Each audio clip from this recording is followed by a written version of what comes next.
Okay, yet another video in the saga of getting all this software working. Discovered a new setup this evening that seems like it's maybe the best one yet. So, another video for myself, and maybe it'll help someone else out. I do not have the N4PY software going. I have Ham Radio Deluxe running, which is up here in the background, and the SDR Uno software here with the pan adapter going. And over here I've got some of the control program.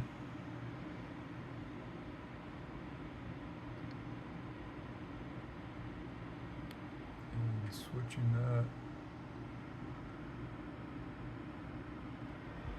switching it in the play changes it.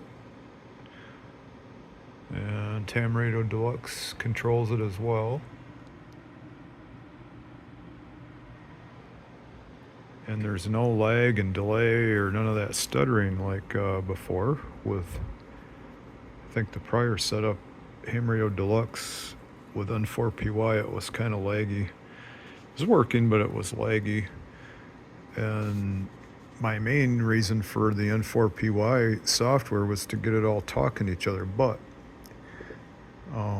this evening I found out a different setting to use. So in Ham Radio Deluxe, let's see, when I do that, we'll lose the pan adapter. Pan adapter is working great. And of course, it's the entire 20-meter band and then some. With the SDR play is sharing the antenna from the Orion. We have the, where's my pen there? I can't see it. The sub and the main are right now on just antenna port 1.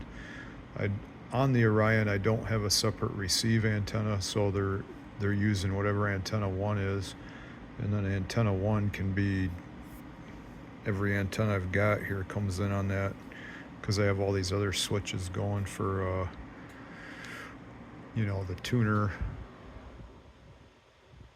has several selections, and then I have this Heathkit remote coax switch out on the tower.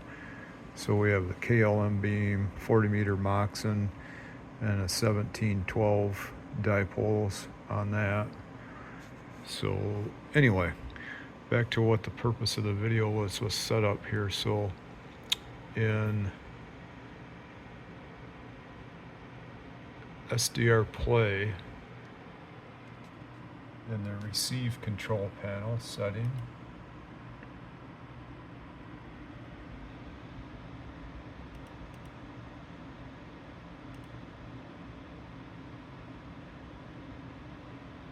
it's not connected, so it's really not doing a thing. However, we are activating OmniRig through this button here.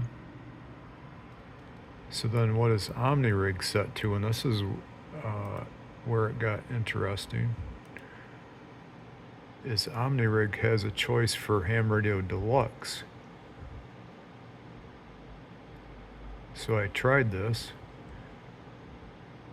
We'll just click OK. In Ham Radio Deluxe then, I went to Tools, Third-party serial part, and I selected the other half of the virtual COM port pair. I have it as 15 and 25. So I have 15 in OmniRig and 25 here. Then for the mode, instead of selecting Kenwood, like a lot of the instructions are always like run the Kenwood, I ran nothing here.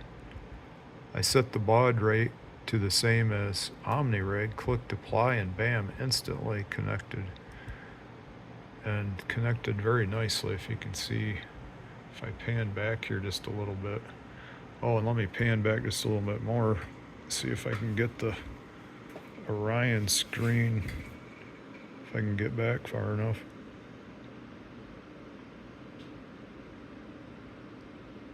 So with the mouse wheel turn up here in Ham Radio Deluxe, over here in SDR Play, or spinning the dial on the radio. There's a little lag there, I guess.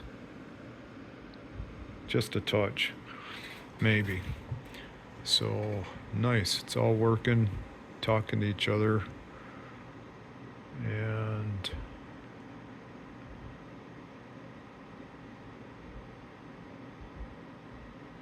what's the pan adapter?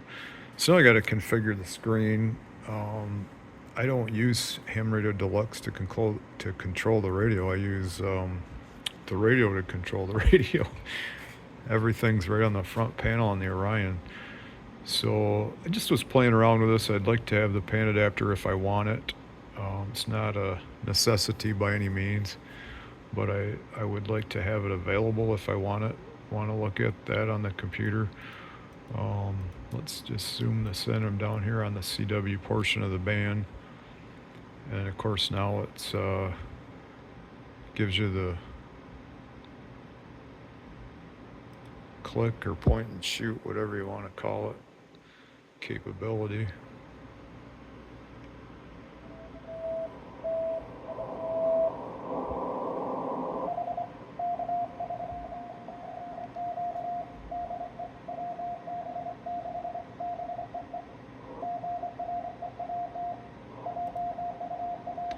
Not sure in the SDR play what I have the offset to. On my radio I have that set to 600. So now I got to go through and check my configurations and see, because that should, when I click on that, if I get close, I should be where it dials it right into the correct offset.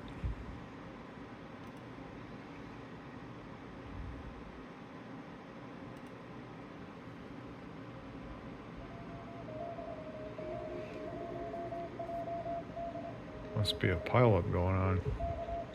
So anyway, that's it for this one. Just want to record those settings for myself, and maybe that'll help someone else with the pan adapter setup with the Orion. A little less complicated than my last one. So that's it, 7.3. This is on ADM.